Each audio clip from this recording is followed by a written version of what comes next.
पत्रकार बंधुओं को नमस्कार।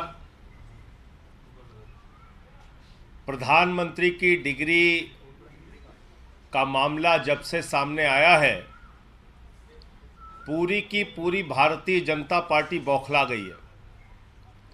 सारे मंत्री, सारे प्रवक्ता, सारी की सारी भारतीय जनता पार्टी अपने प्रधानमंत्री के फर्जी डिग्री को सही साबित करने में जुट गई है। और मैं इसको फर्जी डिग्री क्यों कह रहा हूं?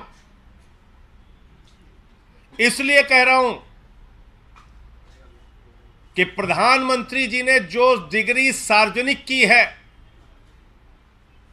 प्रधानमंत्री जी की जो डिग्री गृह मंत्री अमित शाह जी के द्वारा प्रेस कॉन्फ्रेंस में दिखाई गई है, वो डिग्री अपने आप में कई सवाल खड़े करती है। अभी सिलसिलेवार करके मैं आपके सामने बताऊंगा। लेकिन एक बात बहुत स्पष्ट है कि भारत के चुनाव आयोग का नियम यह कहता है कि अगर आप अपनी संपत्ति के बारे में कोई गलत जानकारी देते हैं, अगर आप अपनी डिग्री के बारे में कोई जानकारी गलत देते हैं, तो आपकी सदस्यता रद्द हो सकती है। यानी भारत के प्रधानमंत्री की डिग्री जांच करा ली जाए, वो फर्जी निकलती है, तो मोदी जी की सदस्यता पूरी तरीके से रद्द हो जाएगी। वो न सांसद बचेंगे, न चुनाव लड़ने के योग्य बचेंगे, क्योंकि एक बहुत बड़ा फर्जीवाड़ा है भारत के प्रधानमंत्री की ओर से। तो इसलिए अब मैं आपको सिलसिलेवार करके बताऊंगा कि इनकी डिग्री फर्जी कैसे। नंबर एक, ये वो डिग्री है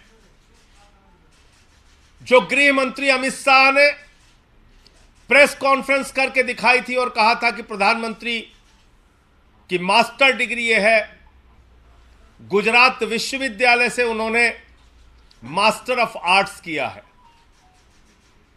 अब इस डिग्री में देखिए आप, नकल के लिए भी अकल चाहिए होती है, लेकिन इस नकल में अकल का इस्तेमाल नहीं किया गया।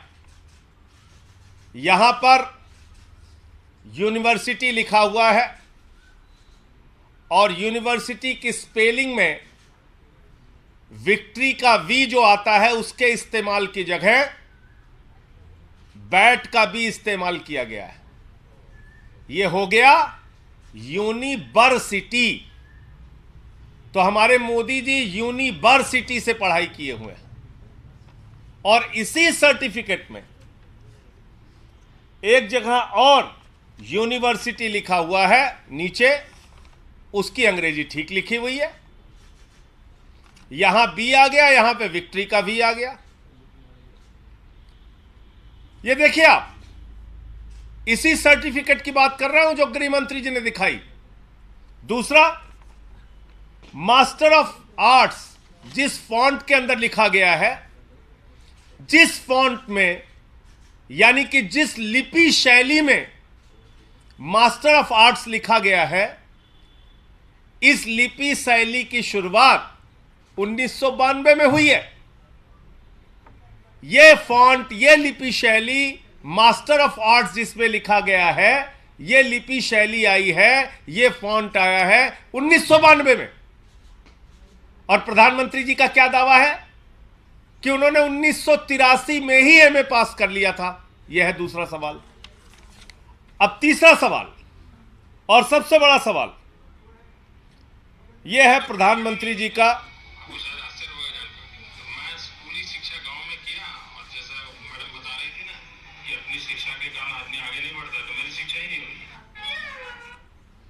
तो ये प्रधानमंत्री जी का वक्तव्य है, मेरा नहीं, माफ कीजिएगा। यह किसका वक्तव्य है? भारत के प्रधानमंत्री आदरणीय नरेंद्र मोदी जी का वक्तव्य है, मुख्यमंत्री गुजरात बनने के बाद। आज मेरा सिर्फ एक सवाल है मीडिया के माध्यम से, और भारतीय जनता पार्टी के किसी भी नेता में अगर साहस और हिम्मत है तो जाकर प्रधानमंत्री जी से इस सवाल का जवाब पूछ के बता दीजिए। सवाल क्या है?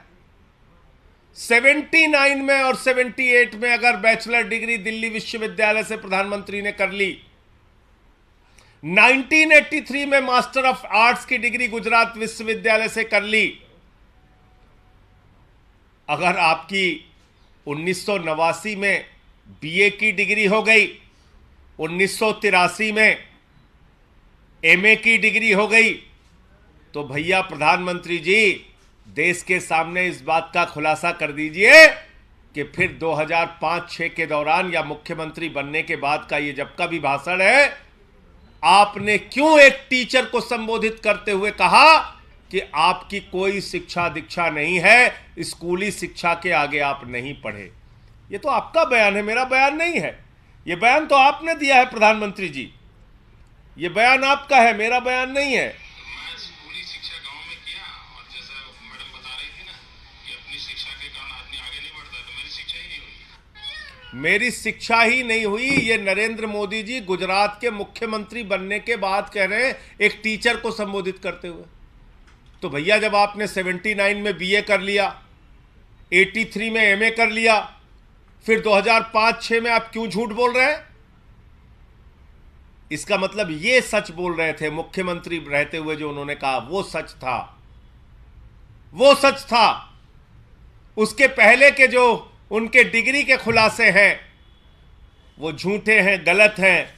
और इसी तरीके से उन्होंने यूनिवर्सिटी से पढ़ाई की है, इंटायर पॉलिटिकल साइंस में यूनिवर्सिटी से पढ़ के आए हैं मोदी जी। तो इसलिए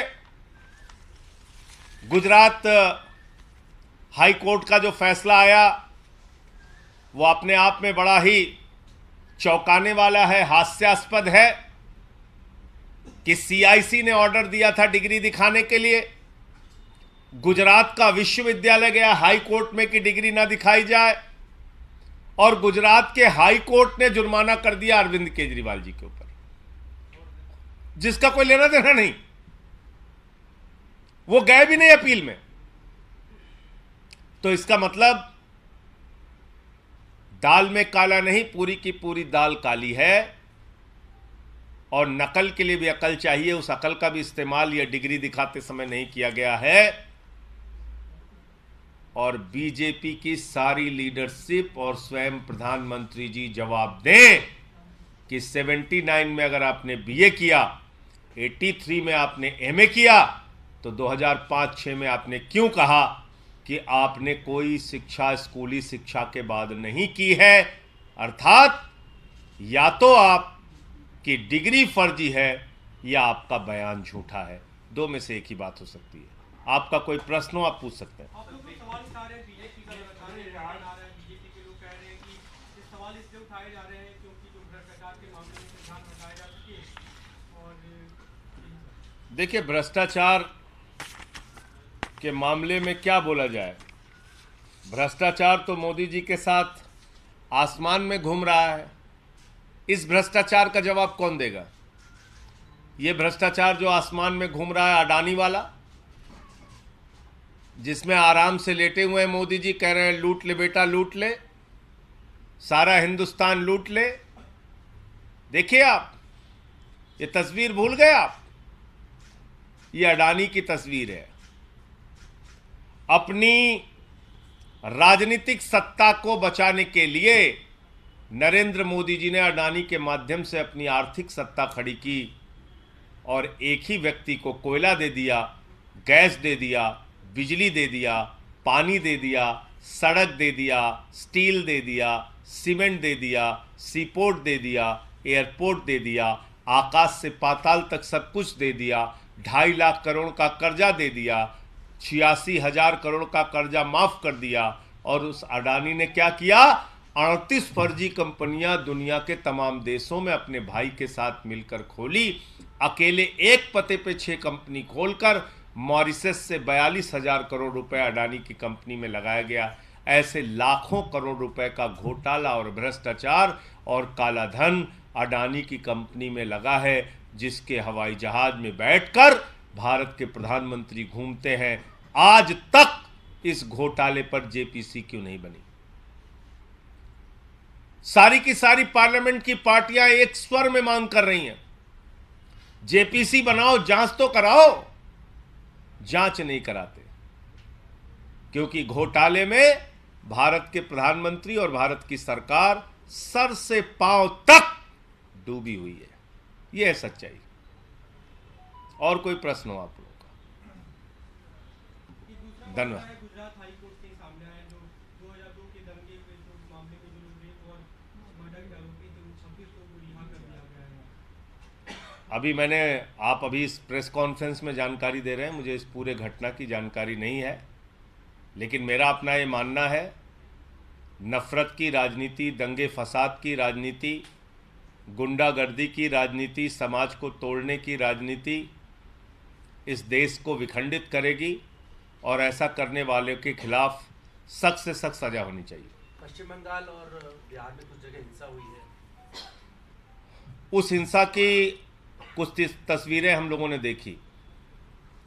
पहली बात तो भगवान श्री राम की मर्यादा के विपरीत, उनका जो जीवन चरित्र था उसके विपरीत जाकर अगर हम रामनवमी के जुलूस में राष्ट्रपिता महात्मा गांधी के हत्यारे गोडसे की फोटो लेके घूमेंगे तो फिर ये बहुत बड़ा सवाल है हमारी व्यवस्था के ऊपर कि आखिर राष्ट्रपिता महात्मा गांधी के हत्यारे की तस्वीर का, गोडसे की तस्वीर का रामनवमी के जुलूस से क्या लेना देना है? क्या प्रभु श्री राम ने यही हमें सिखाया है? यही उनकी मर्यादा, यही उनका आदर्श है? रामचरितमानस से हमें यही शिक्षा मिलती है जो रामचरितमानस कहता है सब नर करहि परस्पर प्रीति, यानी कि सारे लोग आपस में प्रेम भाव से रहें। तो हम किस ओर बढ़ रहे हैं? क्या संदेश देना चाहते हैं? हिंसा करने वाले हिंदू धर्म के हों या मुसलमान धर्म के, किसी भी धर्म के व्यक्ति हों, किसी भी राज्य की हिंसा हो, उसके खिलाफ सख्त से सख्त कार्रवाई होनी चाहिए। और अभी तो सुप्रीम कोर्ट तक ने कह दिया, नफरत फैलाने वालों के खिलाफ जो लोग कार्रवाई नहीं करते, नफरत की भाषा बोलने वालों के खिलाफ जो कार्रवाई नहीं करती, वो सरकारें नपुंसक सरकार है। ये तो सुप्रीम कोर्ट की टिप्पणी आ गई है। अब तो मोदी जी को और बीजेपी वालों को शर्म करनी चाहिए। नफरत की बुनियाद पे देश आगे नहीं बढ़ेगा, मोहब्बत की बुनियाद पे आगे बढ़ेगा।